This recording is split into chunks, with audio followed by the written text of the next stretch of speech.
Alright, guys. We know that after 9/11, every basic large organization started pooling experts in computer science and basically started running algorithms to predict the next 9/11 and to predict even how through the stock markets they could predict, the next terrorist attack or the next financial crisis and basically bring about the algorithms of our daily reality. It's always pretty much been known that if we can create a simulation, that others can as well. I mean, it goes back to the earliest of times. A caveman or an indigenous tribe can draw a 2D image of what they look at as the sun. A small circle with, some lines coming off it or some jaggedy lines or something like that. Well, that's what they represent as a sun. That would be a pictorial type image. And when they build the technology to be able to run a computer system, they then input that data into it to read back sun or whatever their word is and give a description. So really, all it really is basically stepping up the idea that if they can build the technology that prints out or in some way or another manifests a type of reality, whether it be for our existence or for any number of other things, that we could too, at one point or another, either be in, have been in, or will be in a simulation. And basically it goes back to, if you guys remember, there's actually a really cool image I saw once on this that just basically proved it. Well, it might not prove it, but it gives the idea that it's possible. Basic idea is that it shows that that caveman development where it goes the caveman, the guy in the Bronze Age, the guy in the Copper Age, guy in the, aluminum and steel age, building the guilds, building the corporations, building this, building that, and then at the end he becomes like a god. Well, it's the same idea really there, is that, he builds all this time building up to the simulation, that when he achieves the simulation, he is the simulation. And that he moves outside the simulation to then control the simulation. Well, I know you guys are going to want sources, and I'm sure I'll be able to find one source at least on this, but there's actually some good information coming out of a game called Minecraft. And this is actually a really awesome game for developers because they're doing with it what they didn't think was possible with these, 64-bit type environments, and people are doing a lot more than just creating images with, horrible colored blocks and stuff. They're actually creating computer systems inside the game itself, and they're able to save data. They're able to do all kinds of things inside this computer game that they're not able to do in Doom. They weren't able to do in countless other games where they didn't have this control over the environment. And so what it really builds up to is that we created a simulation that can synthesize and simulate things we experience in our daily life and things that, our brain saves things on file for us to remember things, for us to do things. And so it's really us just creating a system of simulations, creating systems of simulations, and then it kind of goes back into a giant spiral that goes, okay, yeah, it could be possible that something else in one form or another is creating our simulation. I know you guys want to see this. This is actually coming out of Bank of America, and this is actually coming out of Business Insider. So I rambled a little bit, but this is actually pretty good. I don't like the source on it because I have absolutely no respect for Neil deGrasse Tyson. I'm sorry, I have almost no respect for him, at least as a scientist. He may have done the degree studying, he may have done that, but I generally don't like his work. There's a lot of black scientists I agree with, but he just isn't one that I like. Anyways, what they're talking about here is that Tuesday, Bank of America Merrill Lynch said there's a 20 to 50% chance that we are living in a matrix, meaning the world we experience as real is actually a simulation. The firm actually cited comments on Elon Musk and Neil deGrasse Tyson and Nick Bostrom's seminal paper on the issue based on its 20 to 50% view.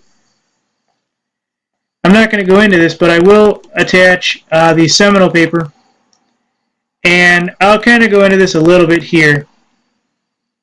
What it says is, business case, the size of a global AR, VR, MR market by 2020 50 millimeters or 50 MN, the world's first AR mobile game. I don't know what AR is standing for at this point.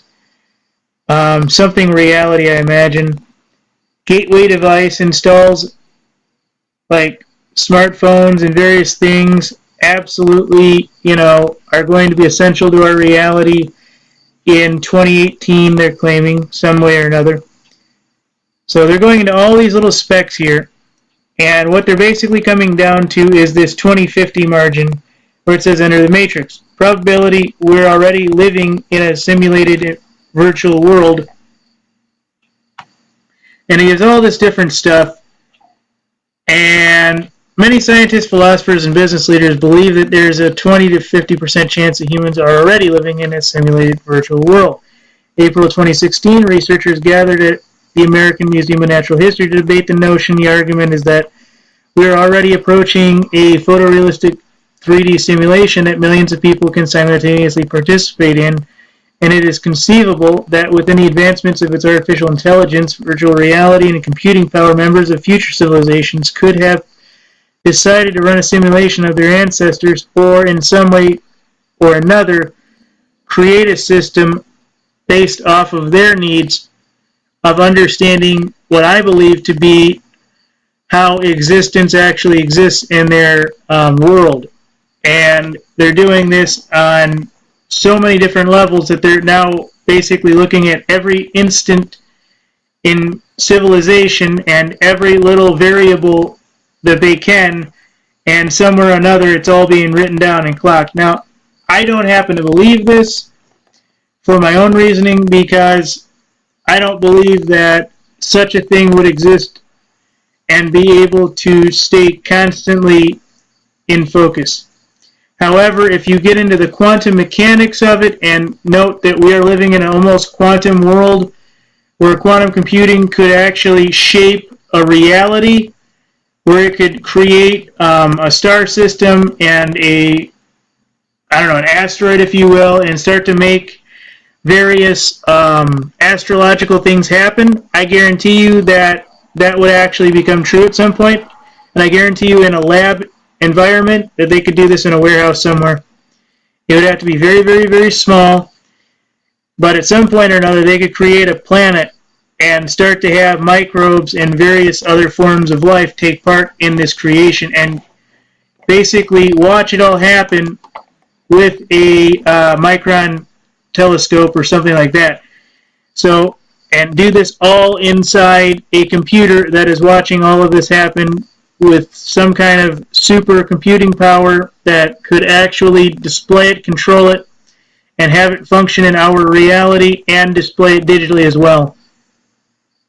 So I believe that this could be something that could be true, but I actually go with a counter theory, which I believe is more true, is that every single reality is a simulation of another reality. And the way I understand that is that if you really think about it, how does a reality or a simulation exist?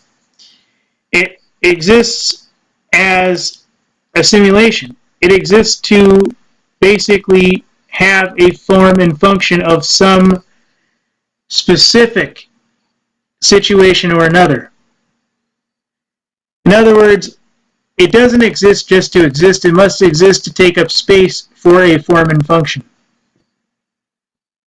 So as that need becomes available, that form and function actually becomes available. A quick little science display shows that, photons and various other particles can form electrons and various things of that sort, and those can form molecule or elements that can form molecules, and then those basically become amino acids, and those amino acids can start to form various bacterial and various bacterium and various systems of that in the biological world. All that is just stripping different codes and giving functions to various reality forms. So I guarantee you we could do that in a computer lab and tell a computer to make those same things happen. And in a controlled lab environment, that computer could, with the right electromagnets, with the right tools, already form that reality into form and function. And that would actually be run as a simulation. That goes back to my idea of having the computer, basically put, make a mini star, or, I don't know, some kind of giant light, whatever you want to call it, in like a Hadron Collider, and then toss a rock in there and see, if life would start to develop as a planet or something like that. I imagine this has already been done 1,000 times in 1,000 situations, and everybody finds out, yeah, that is true to some point or another. But the problem is you would have so many uncalculatable scenarios, you would actually strip it of its variables, of its probability, by saying, okay, well, we need it to have an oxygen environment. We need it to have a nitrogen-oxygen environment. No, we need a little bit more carbon. We need a little bit more of this. We need a little bit more of that. Now it becomes running the computer system in every single dimension possible, dimension being variable, and producing not only one computer with that world, or creating that world in like some kind of magnetic field environment with a little mini sun in a CERN environment, and throwing a rock in there or something similar to, create a planet. Now you have thousands upon thousands upon thousands, including just about every probability you can, to where that becomes a different reality, so you know every form and function. Well, at some point or another, if you do that, you would actually create, hopefully, actual living entities, which we know we could do through the biology, and that if you code the DNA right, or code the molecules into DNA, it would then become the 3D wrap and form up molecule, or bacterium, and various other life forms. And then at some point or another, in 1 or 2 out of hundreds of millions, you'll find those guys basically starting to grow into organized beings that actually do something. And now at some point or another, you have a matrix type environment. So it isn't so hard to believe that it would be possible. It would just be at a point where you kind of go, if there was one bit of power out of the way, if there was one solution out of existence, if any number of things happened, all of those quote-unquote planets, universes, simulations, etc. would end in an instant. And they would have to be restarted or refabricated from that start point. And you kind of go, there would be almost no way for anything to exist simultaneously unless there was a way to continue that reality or that simulation along an almost pre-existing line. So that's why I believe that everything is a simulation, and that everything we experience in a reality is a simulation, because it's a simulation of all variables in existence.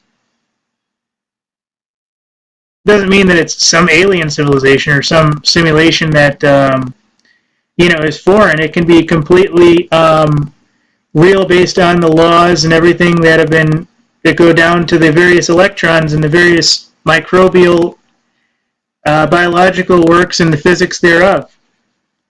But at some point you have to realize that if you even ran this simulation for 100 million years, that at some point or another it would have to go down, at one point or another. So you would have to have a way to basically continue it almost simultaneously on another simulation. And that's what everybody's coming to, is that there doesn't seem to be an end point but there doesn't really seem to be a beginning either. So now it's all kind of like, huh.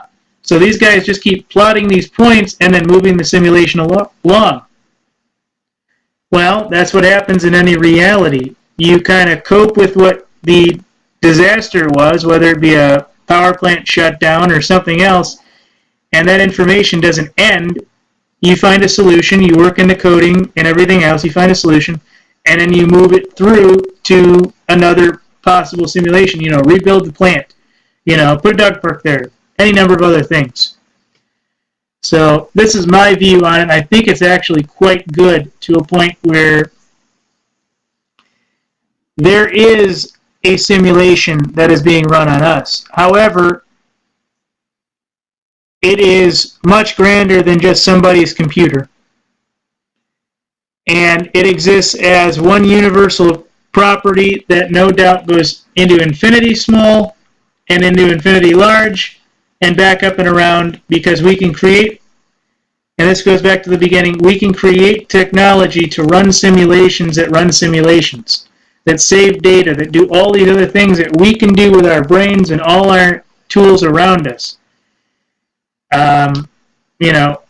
We can take a piece of paper and store it under a rock and remember, okay, that piece of paper is under a rock.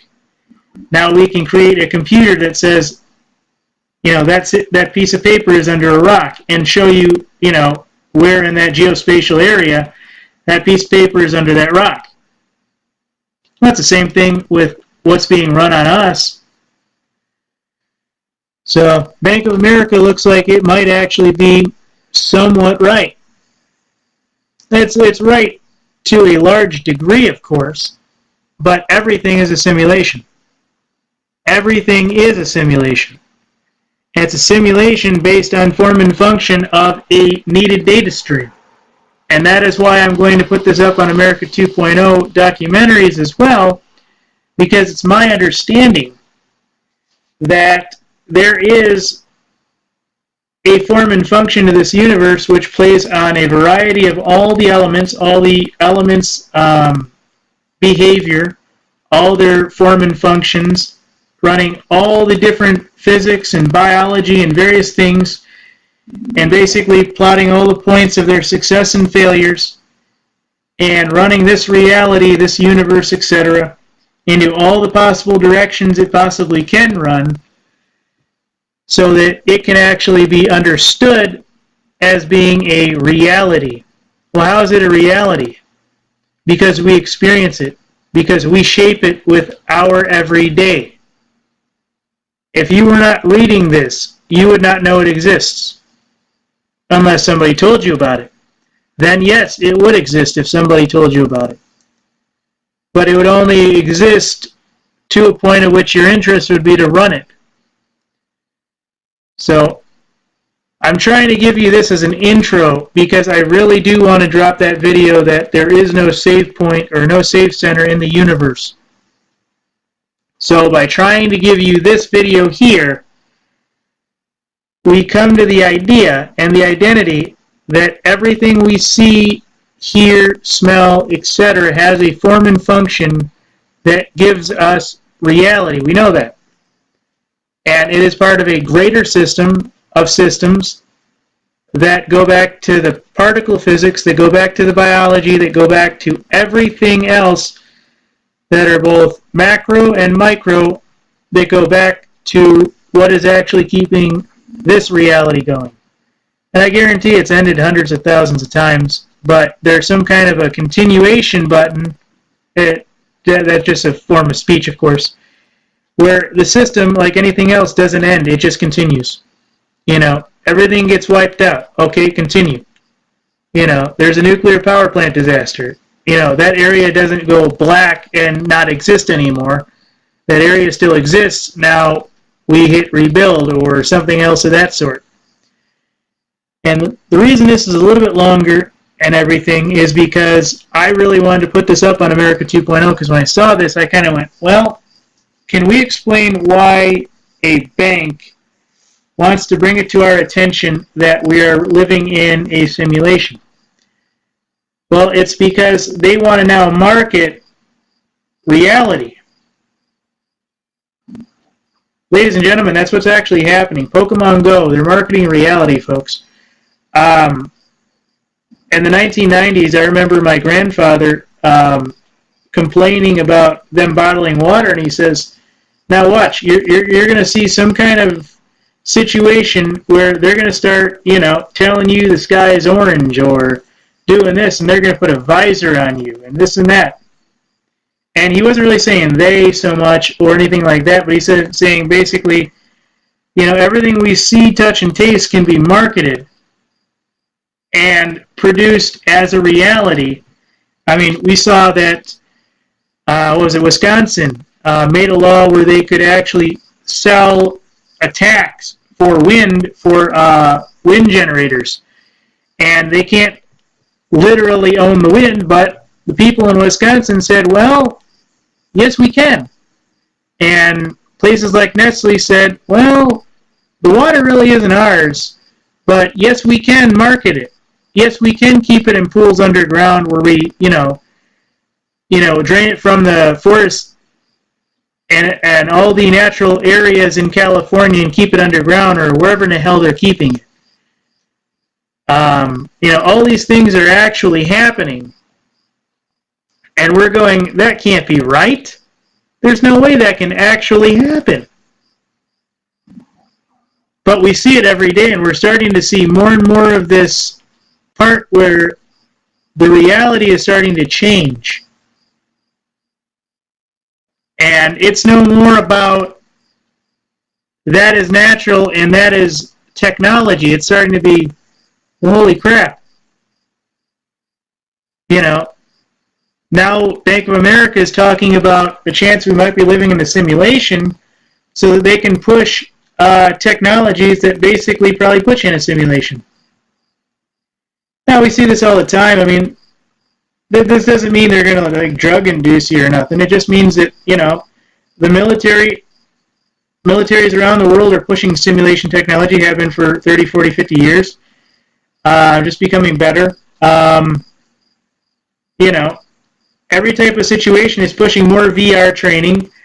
They're pushing more everything into technology where everything becomes, the basis for our reality.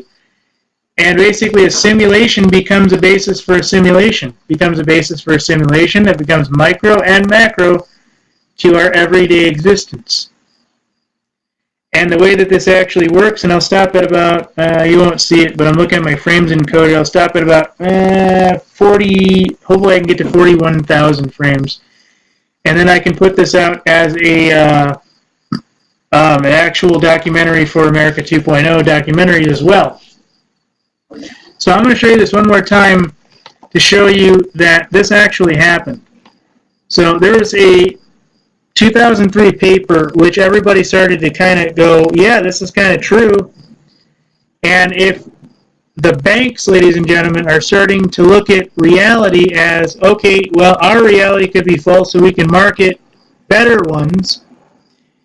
Now you got the avatars that can be sold, where people that don't look so great can walk around with avatars and, be sexualized dynamos, and they can experience the pleasures of a human robotic interface with, people who look amazing or something along that line. That technology would be 100 years in the future, but the very fact that we have, we had phone sex back then, which probably was very old, probably 1800s, if that.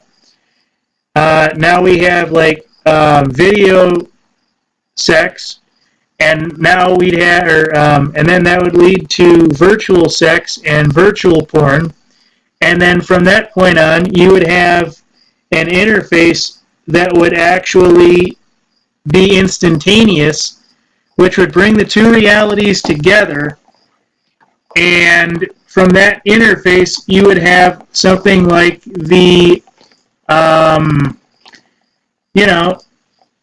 the avatars and the avatar bodies. And I'm not talking about the Cameron version. I'm talking about just robotic realities where you can sit in a pod somewhere and control a robot or something off, in another environment, basically a drone type situation.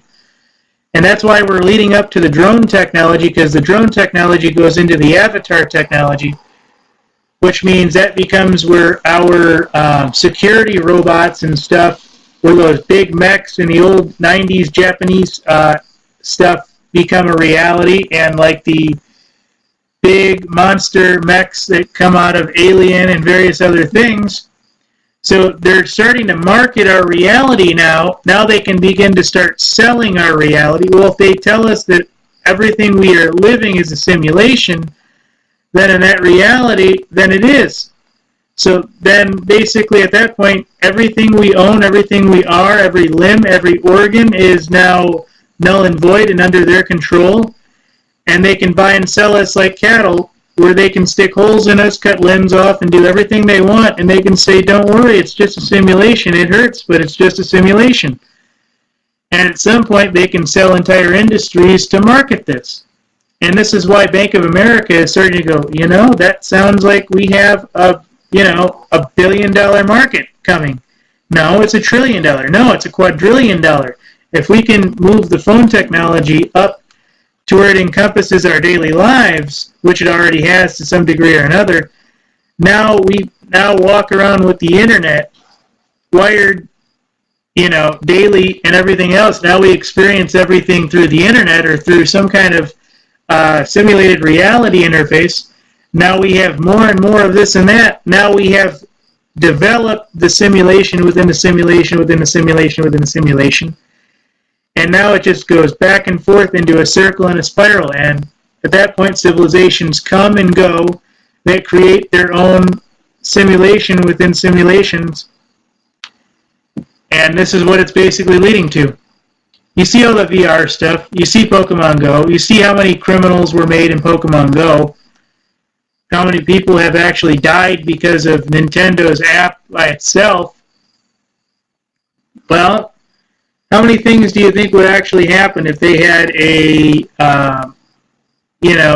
sex one where you could actually interface and have that kind of situation like Pokemon Go, or have a any type of reality you really want. I mean, basically at this point, any industry you want to become. Any type of job you want, your phone interface would now give you that reality.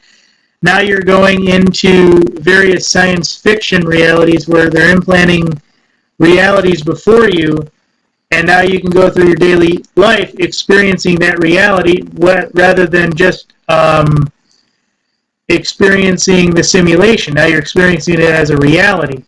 And the difference would be whether or not you grew up with the simulation, or whether or not you grew up simultaneously separate from the simulation. So I don't have a lot of sources for you with this one, but this is just a common sense situation that if we exist here and we view everything as an existence or a reality, and we have created calculations and calculatable systems which can view the reality and see it as a simulation, run it as a simulation, and bring data back that tells us about our simulation, now and only now, and obviously in the future and in the past, we can create systems which bring about that reality. Now you're talking about all the Tesla technologies can now be made by a computer rather than somebody who is, 40,000 times smarter than the average engineer or mechanic.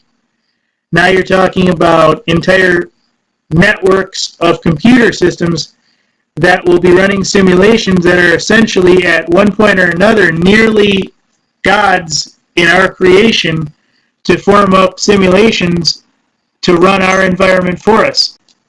So I'm bringing you this to really say that if Bank of America is really talking about whether or not we live in a simulation, it's because they now have reached a point where the technology has come to their attention that they can now run simulations as realities and market that experience.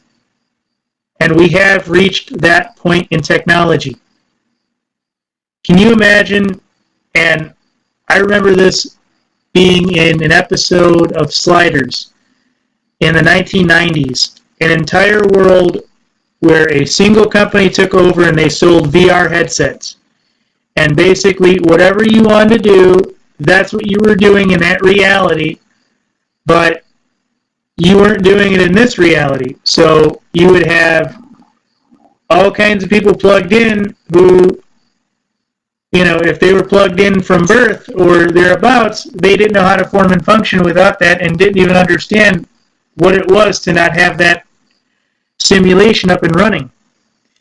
And I'm telling you, that's how the future will probably be, that VR and technology will be interfaced to such a vivid way that it will actually create our reality as we experience it, instead of us just experiencing our reality from how we experience it.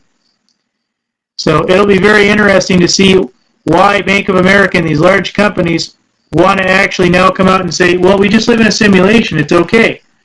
Well, that's because they own the water, they own the air, they own all the natural resources and the elements. Now they're coming to own your reality, your simulation. Now your arms, your legs, your kidneys, your blood, everything else can now be owned and operated by the companies, because it's just part of a simulation that exists in this form and function, and that is the reality that they can now give you. You want a new arm, you want this, you want that. Well, they have an interface device which does that for you. Now it becomes, okay, you want to work as a construction guy, but you're limited to being able to lift 300 pounds. Now this augmented suit can be placed over you, and now you can lift 800 pounds. Well, that doesn't sound like it's a simulation changer, but all these variations and things in the background and these simulation technologies are leading up to the transhumanism, augmenting reality, and various other things. So to them, now they're trying to notice that they can now market our reality. And this is what it's about, folks. You want to know why the banks want in on our reality? Because now they can buy it, sell it, trade it, make money off it. And this is the way it's going to be, folks. And we're going to be a simulation and a simulation and a simulation and a simulation, and you wonder why you don't own your soul. Well, you do. But from birth, it was marketed to the company and the country that you live in, and now it's part of a situation that you got to go through just to make it to the end point. And now they're going to have entire simulations where if you want to go become a police officer or a soldier or a priest or a grocery store attendant or any number of other things, you're going to have to do, say, 100 hours in some kind of a VR environment before they even give you the job. You're going to have to go in there and, start it up, and, you're going to have to go from your car to the store or to your work, walk in, check in, do everything necessary, and now you're a bag person in virtual reality just to get the job. And then, in a half hour to an hour, the visor's pulled down, they give you your results, and they say, all right, well, you're hired. And it's just the way it's going to be. At some point or another, ladies and gentlemen, it's all going to be interfaced. And it's just going to create the singularity, and once the singularity is controlled, or is able to be achieved, then we can build everything within our reality at a moment's guess, at a moment's understanding. And that goes back to the We Are Life video that I really, really, really do love. And I won't go into that because that's a little bit more in terms of how I present the universe has no saving center, because it's all a simulation and all the data streams run together, and there's really no place to block that data. And part of the reason we have entire civilizations that are in ruins is because those data streams for those concrete blocks and everything else have been eroded one way or another, and abandoned. And thusly, with that information, or with those blocks and everything else, the civilization was abandoned. So there is no save point. We have to go with what we know from the blocks.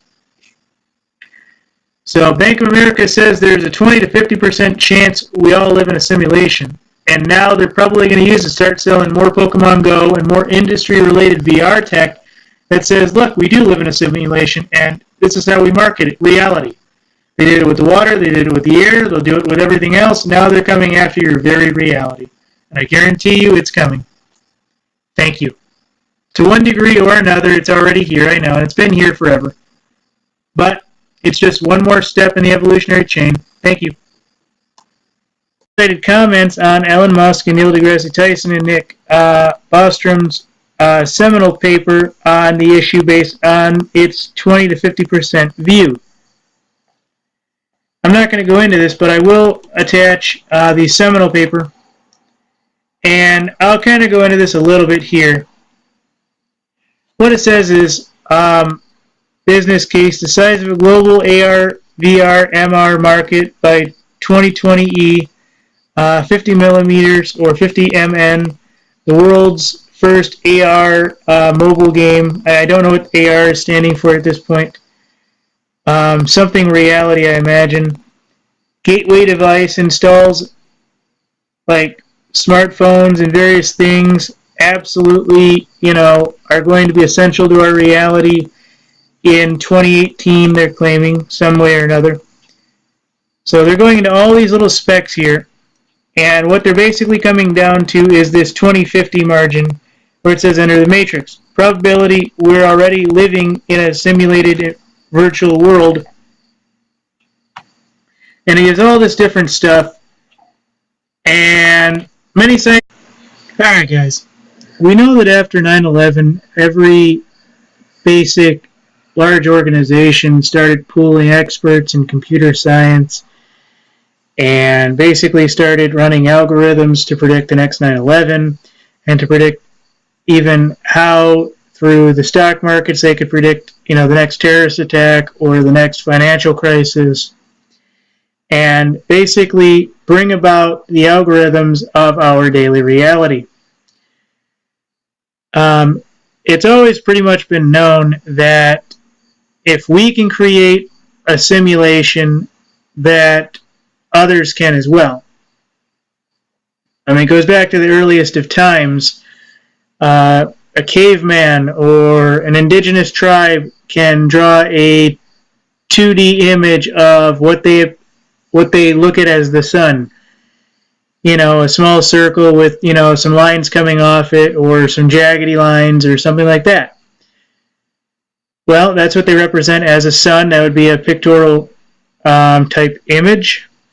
And when they build the technology to be able to run a computer system, but the same idea really there is that, he builds all this time building up to the simulation, that when he achieves the simulation, he is the simulation. And that he moves outside the simulation to then control the simulation.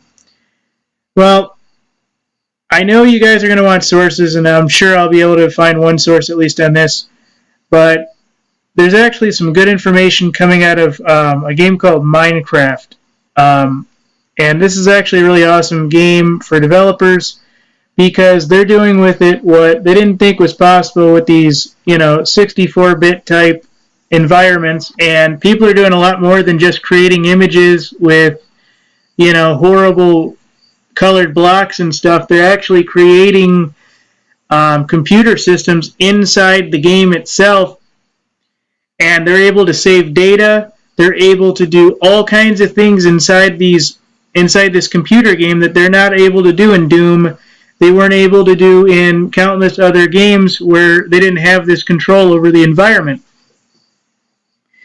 And so what it really builds up to is that we created a simulation that can synthesize and simulate. They then input that data into it to read back sun or whatever their word is and give a description.